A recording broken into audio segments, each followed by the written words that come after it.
Hello, this is Dr. Jacqueline with DTP-Leadership Group. This is Hot Topic Bold Talk. It's podcast 117. I've entitled it Trump's First Week, Pardons, Power Grabs, and a Nation in Peril. Now, what I want to do is introduce it, and I think the best way I can start is to say it's a vengeful presence that's taken office. Because President Trump's actions in the first week shows us that he is trying to please his mega Republicans, his Christian nationalists, and his wealthy donors. And I will talk about some of his actions he's taken last week, just about abortion alone. That is a lie, because he tried to show about 6 weeks before the election that he supported abortion, which is not true. And I'll describe that in a later podcast. I doubt that any of you that voted for him because you thought the economy was not treating you right could ever see the harmful actions he's taken that are going to affect you and are going to affect other Americans. There are going to be some of your friends that are not going to benefit from his presidency. He doesn't need to make America great again. We've always been a great nation. The thing of it is, he's forgotten how to care about law and order, which has been a part of our country for our entire life of our country, and that we care about the people in America, which he doesn't care about anyone that doesn't support him. Now, in the past, we've invested in, I've seen him invest in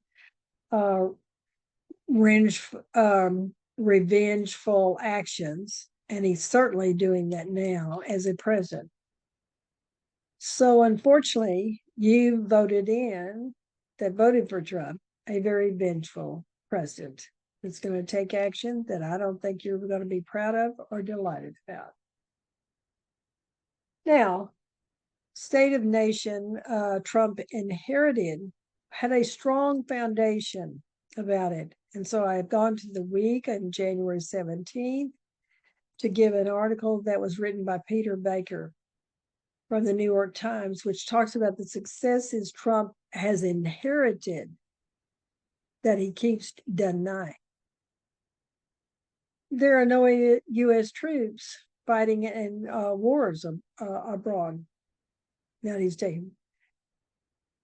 The unemployment was historically low when he arrived, based on Biden's actions. The stock market hadn't soared in 2 years since 1990s, and it's been the best that it's had since the 1990s. Now, he had an episode this week, and I won't even talk about the stock market and how it dropped. The opiate deaths and murders have fallen.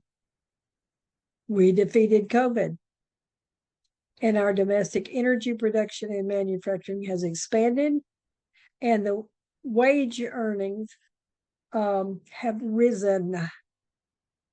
So that's what he's got to begin with, even though he's spouting all this tremendous negativity. So here's what he does. He uses fear and propaganda, and this is what he's saying. Only 19% of the Americans are satisfied with the direction of this country. That is not true. He didn't win by a majority. He has a plurality, but that doesn't mean he has the mandate of the greatest number of Americans. What he does is he has a propaganda, and he fragments to the point that people choose news media and online ecospaces which persuade Americans to adopt Trump's views to America. His view is the nation is ravaged by crisis, a desolate hellscape of crime and chaos and economic hardship. That is not true. I've just given you the factual data about what he has inherited from Biden and how positive the things Biden did and the Congress at the time have done for our country. Third thing I want to say about him is the negativity and the fear he feeds has helped him win the election. But though he continues to say the country's a total mess, he will inherit the benefits of Biden's administration's accomplishments. And what we have to do is press on and stop letting people talk that way and give them the factual data that I've given you. And what he's done is a flood of pardons and power games. So he's done some outrageous numbers of pardons and orders that please his mega supporters, also his wealthy friends. Now, I'm pleased to say the Congresswoman Lizzie Fletcher, in her newsletter on January 24th, 2025, has addressed a lot of the actions that Trump has taken and given detail about it. The other thing is the week on January 31st also has an article about Trump's return with a barrage of orders and pardons. Now, Trump's pardons have sparked outrage across the political spectrum. He pardoned 1,600 people who were convicted of offenses that are related to January 6th and the attack on the U.S. Capitol. I know without question, and many of you need to know, you also know that he betrayed all of the police officers that kept our congressional officers safe that day. He also pardoned violent offenders who had assaulted law enforcement officers and illegally carried firearms or weapons on the Capitol grounds. 14 were convicted of seditious conspiracy against the United States.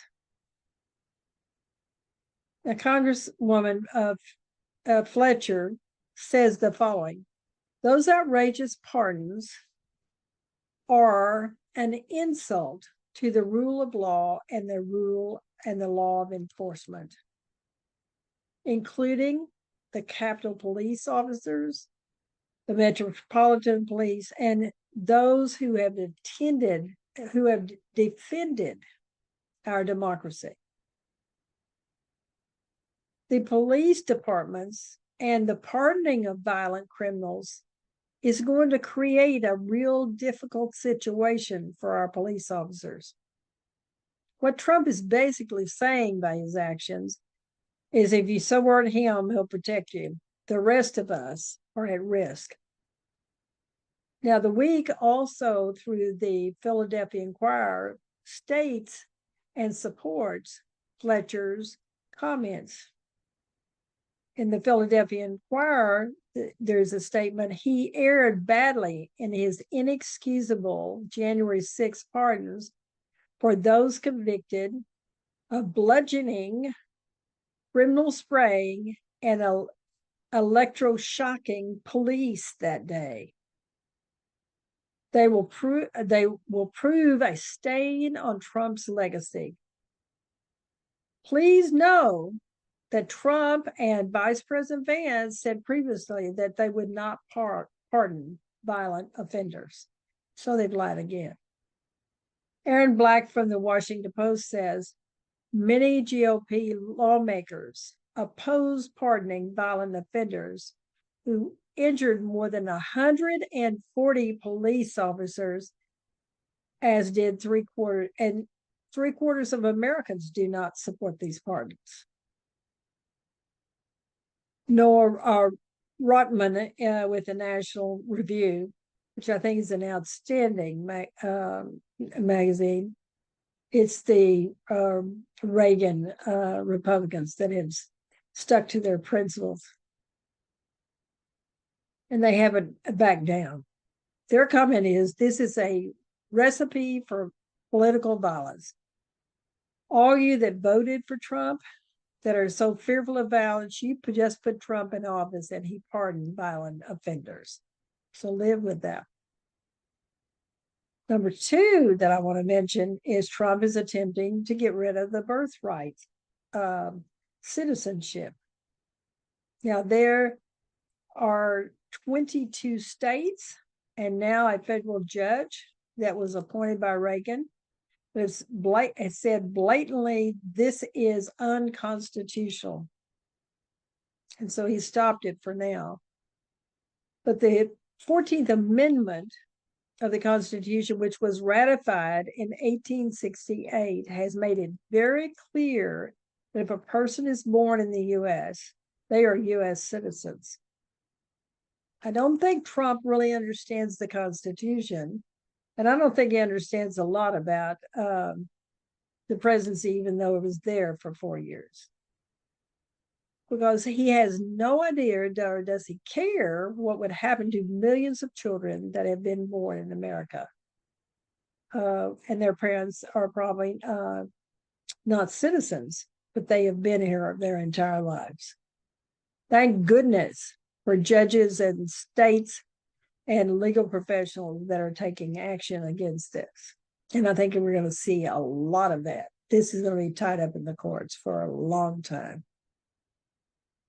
What he's doing is creating chaos to see if we'll get tired enough and not pay attention to what he's doing or give up, stop fighting him. And that's flat not going to happen. We need to stand firm that these kind of actions are unacceptable to have have occurred in our country.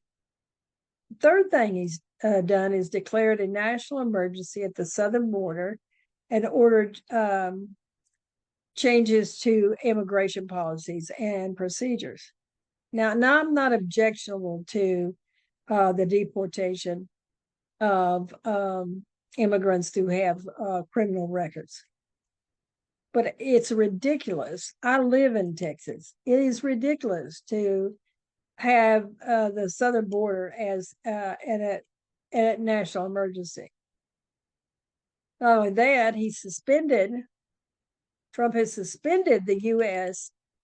Refugee Admissions Program, which means that there are many immigrants that we're going to have interviews to be considered to enter our country. And there was a list of them, and they have all stopped. He's planning not only to eliminate immigrants who have criminal records, he wants to remove other undocumented immigrants, and he wants to build detention centers. And I don't know about you, but I'm not at all interested in having detention centers where he takes vengeance because some of his mega Republicans think that they have to do that in order to be protected from immigrants. I have another word for that, but I won't mention it here. Fletcher has indicated that it requires a review of all cases for all immigrants now in the United States under the temporary protected status, and for it to be considered, and actions cannot be taken against them. Many live in my district in Texas, in her district. He's really attempting to stop distribution of federal funds to non-governmental organizations that support or provide services to immigrants. And he's laying the ground for bans on immigration from certain countries because he is extremely judgmental about countries. He did this in his last administration. Number 4, he's got a big thing about energy as a national emergency. So he feeds this lie. The United States is producing more energy. They're producing more energy than we've had. It's record levels. The oil companies are not going to produce more oil until prices change. So while some of the policies are welcomed by some of the people in our district, especially the efforts to address permitting delays and renewing a review of the LNG export permits, Those actions are reasonable. But the problem is the way he's taking action, it's affecting the energy industry, where it will be the regulatory process is not going to be successful under all the things that he is trying to change. His executive orders are vague, and they cause people to have to guess what he's talking about. But pausing all the funds for programs under the Infrastructure Investment and Jobs Act, and then the Inflation Reduction Act, these are unacceptable. Trump's removal from us from the Paris Climate Agreement will hurt our ability to collaborate with other companies to lower the global greenhouse gas emissions. Also, I live in Houston. We want to be sure that our country's energy security allows us to address environmental threats. And he is literally denying the environmental threats. Now, he's truly attacked diversity, equity, inclusion, and civil rights. He has no clue what these programs have done and what the basis of them has been. But he's gutting the federal workforce. He's firing and putting people on leave from various departments. He is preventing the government agency from communicating with the public, preventing the government agencies to communicate with the public, which is us, the citizens of the United States, and is halting funds for government partners. He's put a freeze on Centers for Disease Control, the CDC, the National Institute of Health,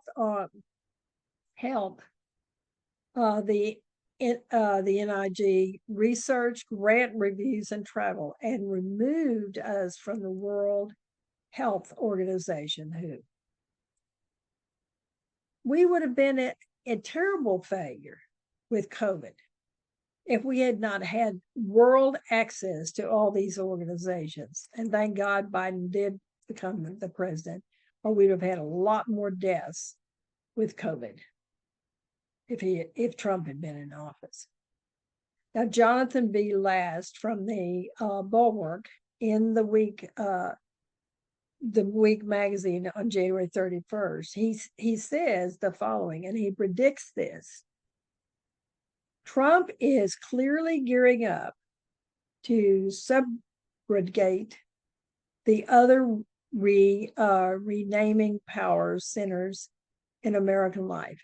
He is trying to subjugate, excuse the pronunciation first, the well-known power centers in American life, and order clearing the way for mass firings of civil workers is a direct attack on the federal bureaucracy.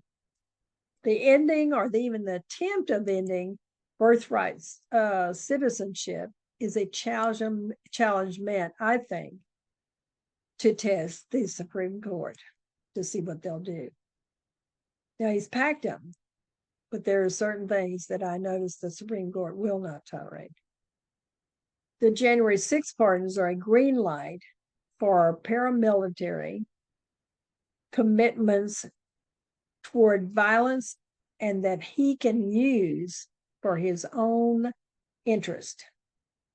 He's on a quest for total power, and every American should be clear-eyed about what lies ahead.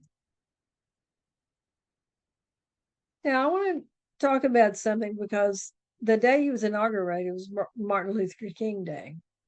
And to compare him with Martin Luther King is just outrageous. Matt Engel from the Lone Star Project, which is a newsletter,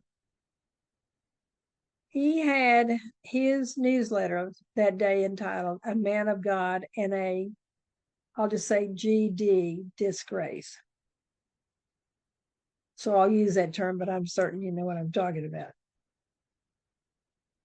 Trump is foolish enough to be so arrogant that he thinks God saved him so he could be president.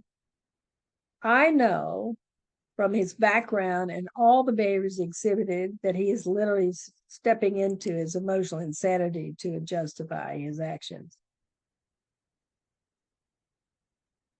The last time a president was inaugurated was when Clinton was inaugurated. And at that time, the words that were used was aligned and merged to describe the coincidence of the calendar. But President Clinton had a very positive message and one that led us to bridging the 21st century. Angle goes on to say that the words for Trump's inauguration should be crushed and he has collided with most things that are about our country. So the two dates do not coincide well at all. And any comparison of Donald Trump's return to the White House with the life and values of Martin Luther King is demeaning to Dr. King's memory. Martin Luther King's life can be an inspiration to anyone. He fought for justice, and he created a light on injustice and discrimination and refused to accept either. He confronted hatred. He had the courage, love, and reasoning to try to confront the hatred that exists in America at that time. King was prosecuted, he was harassed, and he was imprisoned for his beliefs, not his actions, like Trump has been. Trump was prosecuted for his actions. King was prosecuted for his beliefs and imprisoned. King defied his own fear and he lived in his faith with God. And this was really reflected in his life. King knew, preached, and taught that our nation only rises when all its citizens are lifted. But look at Donald Trump's life. Is based on self-indulgency and indifference to others that do not support him, or vengeful actions, one or the other. He was born into wealth and privilege. He exploited and abused everything he received. His multiple bankruptcies, his colossal debt, and overt corruption define his financial empire far better than any business acumen. His party that he dominates stands on the principles of dividing Americans against each other and on the pillars of hate and resentment. The newsletter ends with this statement: Dr. King was truly a man of God. Donald Trump is a GD disgrace.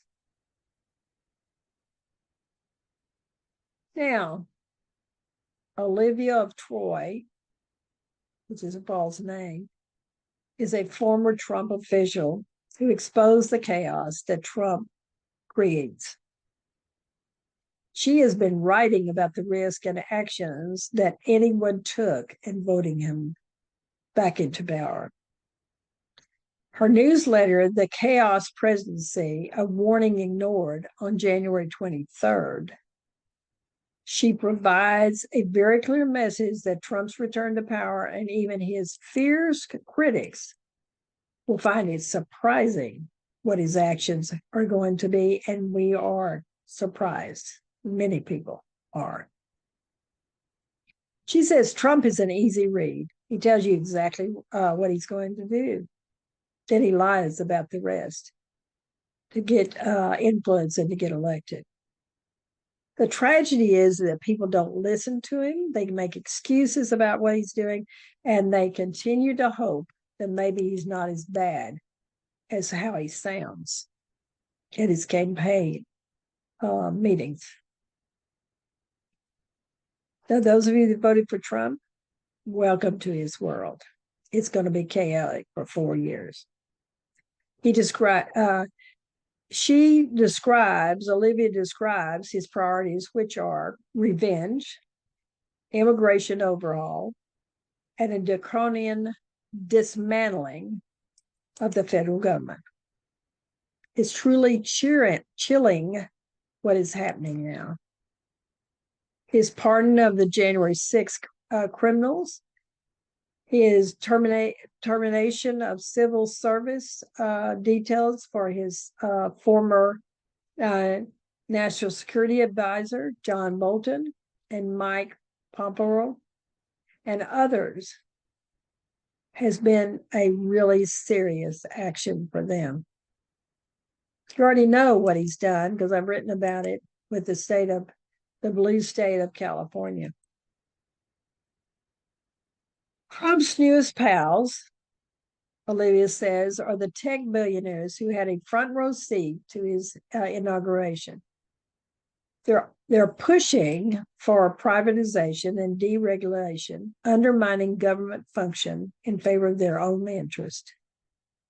Career public servants and the vital government functions they provide will be eliminated. And the American people, you and me, are going to be the ones that feel the brunt of the cuts he's making. There are 52 articles I've read that say exactly what I'm talking about.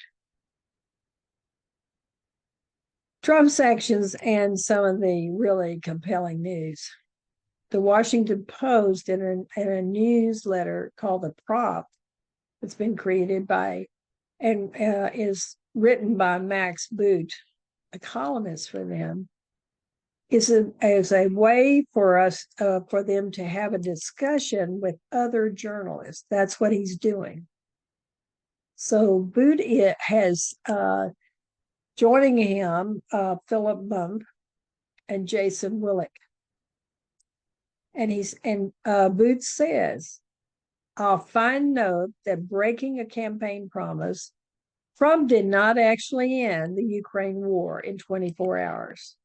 Somehow the incoming administration even had time for petty acts of revenge, such as taking down General Mark Miller's portrait at the Pentagon. There are much more serious actions that Trump has taken, like the asylum application process that he's eliminated, even for the people that were on the list to be interviewed. We cannot stop and lose sight of these actions he's taking. Max says the odd thing is that Trump is pretending that there's a huge influx of illegal aliens, which that's no longer the case.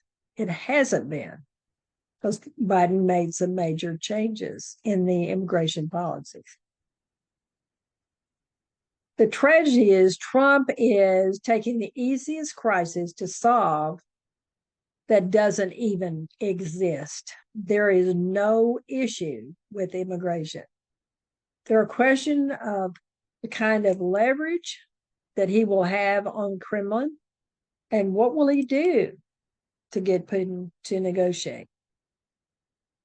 Now, there is one thing they mentioned as positive, is that his comments about Russian President Vladimir Putin.